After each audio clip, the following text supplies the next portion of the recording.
आणि एक महत्त्वाची अपडेट आहे, थोड्याच वेळामध्ये शरद पवार यांची पत्रकार परिषद होणार आहे। निलेश लंके यांच्या प्रचारासाठी पवार हे नगरमध्ये आहेत।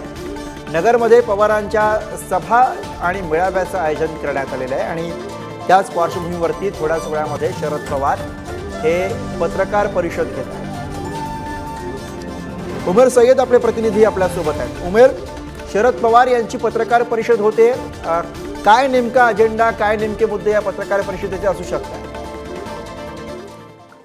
नक्कीच गुरु, उमेदवार निलेश लंके यांची उमेदवारी जाहीर झाल्यानंतर निलेश लंके यांनी अहमदनगर दक्षिण मतदारसंघामध्ये 1 एप्रिल ते 19 एप्रिल पर्यंत स्वाभिमानी जनसंवाद यात्रा काढली होती आणि त्या यात्रेची सांगता काल शरद पवार यांच्या उपस्थितीत झाली।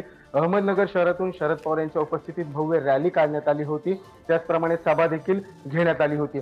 विशेष म्हणजे अहमदनगर दक्षिण लोकसभा मतदारसंघामध्ये महायुतीचे उमेदवार सुजय विखे पाटील आणि निलेश लंके यांच्यामध्ये रंगतदार सामना आपल्याला पाहायला मिळणार आहे आणि त्याच पार्श्वभूमीवरती राधाकृष्ण विखे पाटील पालकमंत्री असतील, त्याचप्रमाणे उमेदवार सुजय विखे पाटील असतील यांनी वारंवार शरद पवार यांच्यावरती टीका केली होती, आरोप केले होते आणि त्याच संदर्भात काल शरद पवार यांनी देखील सभेच्या माध्यमातून राधाकृष्ण विखे पाटील असेल, सुजय विखे पाटील असेल यांच्यावरती टीका केली होती आणि त्याच पार्श्वभूमीवर आज आता 8:30 वाजता थोड्याच वेळामध्ये शरद पवार हे पत्रकार परिषद घेणार आहे। या पत्रकार परिषदेच्या माध्यमातून शरद पवार महायुतीचे उमेदवार असतील, तसेच पालकमंत्री राधाकृष्ण विखे पाटील असतील यांच्या संदर्भात असेल किंवा निवडणुकीच्या पार्श्वभूमीवर अजेंड्याच्या संदर्भात असेल काय बोलणार हे पाहणं आता महत्त्वाचं ठरणार आहे। गुरु, बरोबर, धन्यवाद उमेर या सविस्तर माहितीसाठी।